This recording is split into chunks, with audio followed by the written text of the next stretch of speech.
بسم اللہ الرحمن الرحیم۔ السلام علیکم تمام سننے والوں کو خوش آمدید میرے اپنے چینل سچی آپ بیتی پر۔ تو کیسے ہیں دوستو؟ یقیناً آپ لوگ بالکل ٹھیک ٹھاک ہوں گے۔ تو آج بہت ہی دنوں کے بعد آپ کی خدمت میں ایک بہت ہی اچھی سچی آپ بیتی لے کر حاضر ہوئی ہوں۔ جو دوست میرے چینل پر ابھی نئے آئے ہیں، میں اپنے نیو سبسکرائبر کو ویلکم کرتی ہوں، اور آپ تمام دوستوں کا شکریہ میرے چینل کو پسند کرنے کا۔ بڑھتے ہیں آج کی سچی آپ بیتی کی طرف، جو کہ شعیب نے ہمیں لاہور سے بھیجی ہے۔ شعیب بتاتے ہیں کہ یہ واقعہ ان کی خالہ کے ساتھ پیش آیا ہے۔ ان کی خالہ کی فیملی ایک بہت ہی لمبے عرصے سعودی عرب میں رہنے کے بعد آخرکار اپنے وطن پاکستان واپس آئے، اور انہوں نے اپنے لیے ایک بہت ہی اچھی سوسائٹی میں ایک شاندار سا گھر لیا، جہاں پہ زندگی کی تمام سہولیات موجود تھیں، اور ایک لیوش لائف سٹائل ان کو وہاں پر مہیا تھا۔ تو ان کی خالہ اور ان کی فیملی بہت ہی خوش تھیں۔ یہ بہت ہی پیاری سوسائٹی بنی ہوئی تھی۔ یہ لاہور کی ایک بہت ہی بڑی سوسائٹی تھی، اور یہاں پر بہت ہی خوبصورت پارکس، ہاسپٹل اور اعلیٰ بنگلے بنے ہوئے تھے۔ ان کی تمام فیملی کو وہ گھر بہت ہی پسند آیا، اور چند ہی دنوں میں انہوں نے اس کا سودا کر کے وہاں پہ اپنی رہائش اختیار کر لی۔ سوسائٹی کا نام P F society falcon society کے نام سے ہے، اور ان کی خالہ اور ان کے بچے اور ان کی فیملی اس گھر میں آباد ہو گئے۔ مگر وہ لوگ نہیں جانتے تھے کہ ان سے پہلے بھی یہاں پہ کچھ اور مخلوق رہائش پذیر ہے۔ اکثر ہی ان لوگوں کو رات کے ٹائم میں لوگوں کے رونے کی، لڑنے کی اور چیخنے کی آوازیں آتی تھیں۔ شروع میں یہ لوگ سمجھے کہ شاید آس پڑوس میں جو گھر ہیں وہاں سے یہ آوازیں آتی ہوں گی۔ کیا پتہ کوئی لوگ رات میں اپنے گھر میں کوئی بات کر رہے ہوں، یا کسی بات پر لڑائی جھگڑا ہو رہا ہو۔ مگر آہستہ آہستہ اس طرح کی شکایت اور بھی آس پڑوس کے لوگوں نے کرنا شروع کر دی۔ اسی طرح کئی سارے اور فیملی ممبرز نے بھی اس طرح کی شکایت کی۔ یہ ایک بہت ہی شاندار سوسائٹی تھی۔ یہاں ہر کوئی یہ چاہتا تھا کہ اس کا اپنا گھر یہاں پر ہو۔ جتنی یہ خوبصورت سوسائٹی تھی، دن کے وقت اتنی ہی خوفناک وہ رات میں ہو جایا کرتی تھی۔ بہت سارے لوگوں کی شکایت کے بعد پتہ چلا کہ یہ زمین پارٹیشن سے پہلے ہندوؤں کا یہاں پر شمشان گھاٹ تھا، جہاں پر وہ اپنے مردوں کو لا کر جلایا کرتے تھے، اور ان کی دیگر رسومات یہاں ادا کیا کرتے تھے۔ مگر جب پاکستان اور ہندوستان علیحدہ ہوا تو یہ جگہ پاکستان کے حصے میں آئی، اور پھر کچھ عرصے کے بعد یہاں پر یہ عالی شان سوسائٹی تعمیر کی گئی، اور آہستہ آہستہ لوگوں نے یہاں پر بڑے بڑے بنگلے بنانا شروع کیے، اور دیکھتے ہی دیکھتے یہ اتنی فیمس ہوگی سوسائٹی، کافی سارے لوگوں نے یہاں پر اپنا گھر بنایا۔ میری خالہ نے اپنی زندگی بھر کی جمع پونجی اس مکان کو خریدنے میں لگا دی، کیونکہ وہ چاہتی تھیں کہ ان کے بچوں کا لائف سٹائل اعلیٰ ہو۔ جتنی دل سے اور جتنی محبت سے انہوں نے یہ گھر خریدا تھا، وہ نہیں جانتی تھیں کہ آگے جا کے یہ گھر ان کے لیے کتنی مشکلات کا باعث بنے گا۔ اب میری خالہ کی فیملی اس گھر میں رہنے لگی، اور ان کی بیٹی ایک دن اپنے کمرے کے باہر ٹیرس پہ بیٹھی ہوئی تھی کہ اس کو برابر والے گھر سے چیخ و پکار کی اور رونے کی آواز آنے لگی، کہ جیسے خدا نخواستہ وہاں پر کسی کا انتقال ہو گیا۔ وہ یہ بات آوازیں سنتی ہوئی نیچے کی طرف گئی اور اس نے جا کر اپنے والدین کو اس بارے میں بتایا، تو ان کے والدین نے اس کو ساتھ لیا اور ساتھ والے گھر جا کر ان کا دروازہ نوک کیا کہ خیریت ان کی معلوم کریں کہ آیا خدا نخواستہ ان کے گھر میں کیا ہوا ہے۔ جب انہوں نے دروازہ نوک کیا تو وہاں سے ایک لڑکا باہر آیا۔ انہوں نے اس سے پوچھا کہ بیٹا سب خیریت ہے؟ یہاں سے رونے کی اور چیخنے چلانے کی آوازیں آ رہی ہیں۔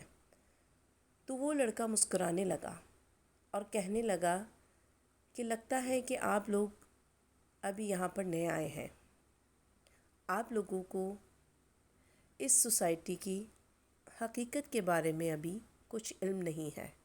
اس لڑکی کی یہ بات سن کے میرے خالو، میری خالہ اور اپنی بیٹی کو لے کر اپنے گھر کی طرف واپس آ گئے، اور گھر آ کے ان کی بیٹی کہنے لگی کہ پاپا مجھے لگتا ہے یہ لڑکا ہم سے کچھ چھپا رہا ہے، یقیناً اس کے گھر میں کسی کو مارا جا رہا ہے اور یہ جو بات ہے یہ ہم سے چھپا رہا ہے، تو کیوں نہ ہمیں یہاں کی سیکیورٹی کو انفارم کرنا چاہیے۔ تو میرے خالو نے وہاں کی سیکیورٹی کو کال کی اور اس کے بارے میں ان کو بتایا کہ اس طرح برابر والے گھر میں لڑائی جھگڑا ہو رہا ہے، شاید کسی کو مارا جا رہا ہے۔ تھوڑی ہی دیر میں سیکیورٹی ان کے گیٹ پہ موجود تھی۔ انہوں نے ساتھ والے گھر میں بیل دی اور وہاں پہ معلومات کی، تو ایگزیکٹلی انہوں نے بھی یہی بات میرے خالو سے کہی کہ آپ کو لگتا ہے اس سوسائٹی کے بارے میں ابھی کچھ معلوم نہیں ہے۔ تو یہ پہلا واقعہ تھا میری خالہ کی فیملی کے ساتھ، جو انہوں نے وہاں پر آوازیں سنی، مگر اور لوگوں نے بھی اس کے بارے میں اسی طرح شکایت کی تھی۔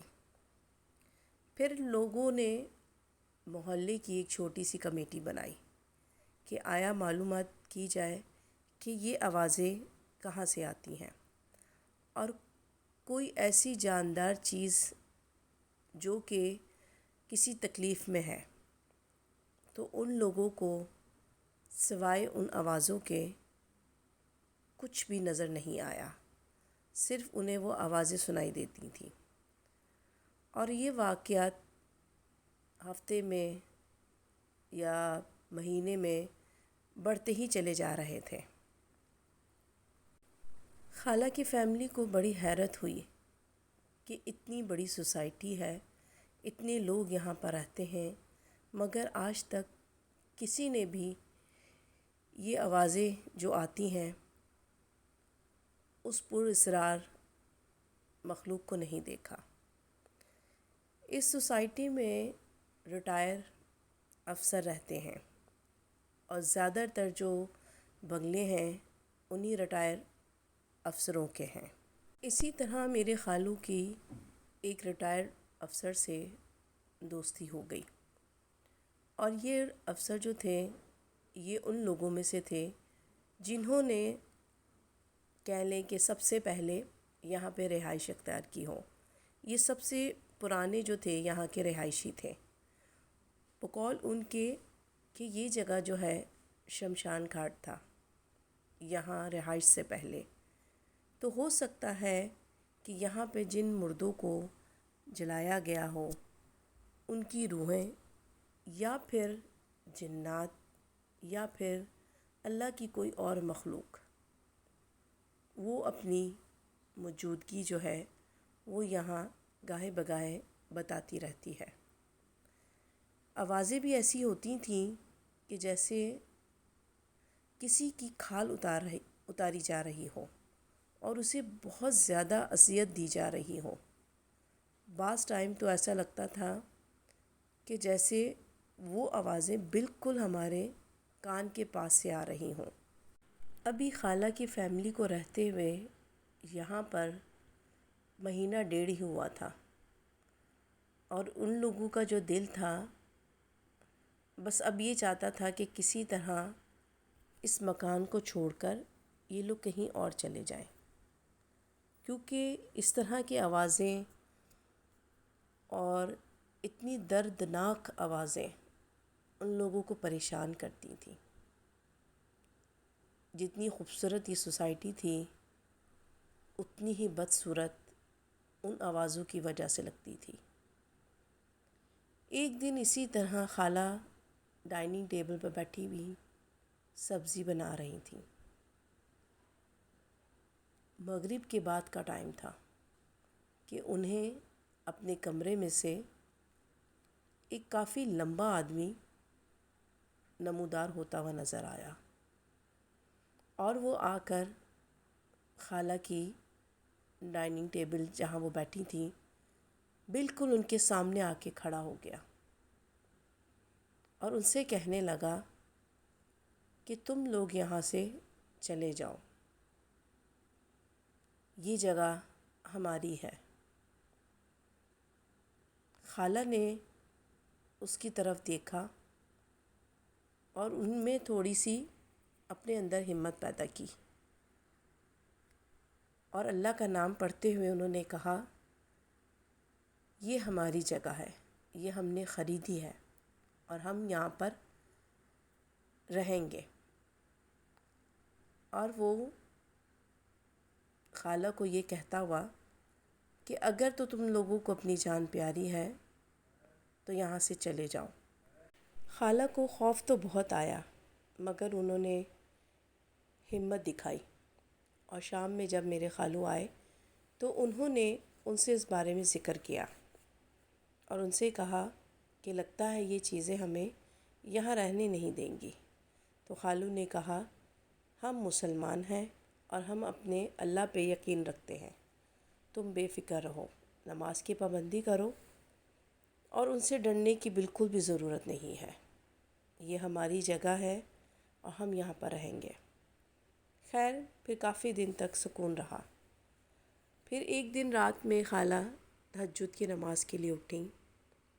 جب وہ وضو کر کے واپس آئیں تو انہیں پھر وہی شخص اپنے سامنے نظر آیا، اور اس نے جو تھا اورنج کلر کا کہہ لیں کہ کپڑے سے اپنے جسم کو ڈھانپ رکھا تھا، اور اپنے ماتھے پہ اس کی 3 سفید لائنیں تھیں، جیسے کہ ہندوؤں کے پنڈت جو ہوتے ہیں بالکل انہی کا روپ تھا، اور بہت ہی غصے میں تھا وہ۔ اور اس نے کہا کہ میں نے تم سے کہا تھا کہ تم لوگ یہاں سے چلے جاؤ، یہ ہماری جگہ ہے، اور تم لوگوں کے اس طرح کے عمل سے ہمیں تکلیف پہنچتی ہے، اب جتنی جلدی ہو سکے تم لوگ یہاں سے چلے جاؤ۔ خالہ نے اونچی آواز میں آیت الکرسی کا ورد کیا، اور وہ اسی طرح چیختا ہوا وہاں سے غائب ہو گیا، جس طرح چیخنے کی آوازیں آتی ہیں اسی طرح چیختا وہ وہاں سے غائب ہو گیا۔ اب یہ واقعہ جو تھے ہفتے میں 2 سے 3 دفعہ ہونے لگے۔ ان کی بیٹی کو بھی اس طرح پریشانی ہوتی، گھر میں چیزیں غائب ہونے لگی، کھانا جو تھا ان کا وہ گل سڑ جاتا، حالانکہ تازہ کھانا بنا ہوا ہوتا تھا۔ خالہ نے خالو سے کہا کہ کوشش کریں کہ ہم لوگ یہاں سے چلے جاتے ہیں۔ خالو نے کہا، ایک تو میں نے اپنی زندگی کی تمام جمع پونجی اس مکان کو خریدنے میں لگائی ہے، میں اتنی آسانی سے یہاں سے نہیں جاؤں گا۔ انہوں نے کہا، بس تم اللہ پہ بھروسہ رکھو۔ ایک دن اسی طرح ان کی بیٹی اپنے کمرے میں سو رہی تھی کہ اس کو اپنے کان کے پاس اسی طرح چیخنے کی آواز آنے لگی۔ وہ خوف کے مارے اٹھ کے بیٹھ گئی۔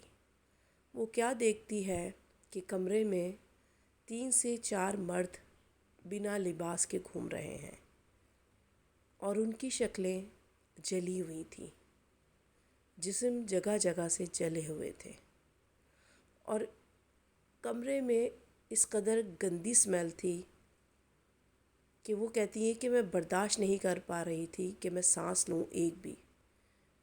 وہ خوف کے مارے وہاں سے چیختی ہوئی اپنی امی ابو کے کمرے میں گئی اور اس نے ان کو وہ بات بتائی۔ اب یہ جو باتیں تھیں ان کی برداشت سے باہر ہو رہی تھیں، کیونکہ وہ چیزیں انہیں ہر طرح سے تنگ کر رہی تھیں۔ پھر میرے خالو نے کسی عالم سے رابطہ کیا اور ان کو اپنے گھر لے کر آئے۔ جب عالم صاحب ان کے گھر آئے، انہوں نے کچھ پڑھائی کی تو انہوں نے بتایا کہ یہ چیزیں آپ کو یہاں نہیں رہنے دیں گی، یہ بہت سالوں سے یہاں پر ہیں، بہتر ہے کہ آپ لوگ اس گھر کو سیل کر دیں اور آپ لوگ کہیں اور شفٹ ہو جائیں۔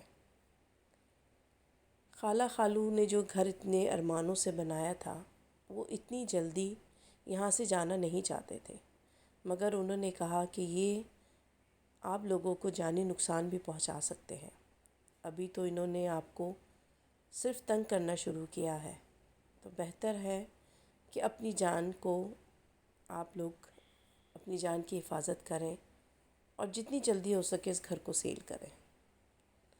خیر خالہ و خالو کچھ عرصے کے لیے ہمارے گھر آ گئے اور انہوں نے اس گھر کو سیل پہ لگا دیا۔ جتنی پیسوں میں انہوں نے لیا تھا اس گھر کو، اس کی آدھی قیمت میں انہوں نے اس گھر کو سیل کیا، اور پھر ایک چھوٹے سے علاقے میں ہی انہوں نے ایک گھر خریدا اور وہاں پہ رہنے لگے۔ ہم لوگ جو چاہتے ہیں کہ ہم لوگ جو اپنا لائف اسٹائل ہے بہت اعلیٰ رکھیں، اور ہماری کوشش ہوتی ہے کہ اچھی سے اچھی سوسائٹی میں ایک عالی شان بنگلہ بنائیں، مگر ہم یہ نہیں دیکھتے کہ اچھی سوسائٹی کے پیچھے اصل میں کیا حقیقت ہے۔ تو آپ لوگ جہاں بھی رہیں، جس جگہ بھی رہنے سے پہلے اس کی انفارمیشن ضرور حاصل کیا کریں۔ تو یہ تھی شعیب کی سچی آپ بیتی، امید کرتی ہوں آپ کو پسند آئی ہوگی۔ اس ویڈیو کو لائک اور شیئر ضرور کیجیے گا، مجھے اور اپنے پیاروں کو اپنی نیک دعاؤں میں ضرور یاد رکھیے گا۔ اللہ حافظ، فی امان اللہ۔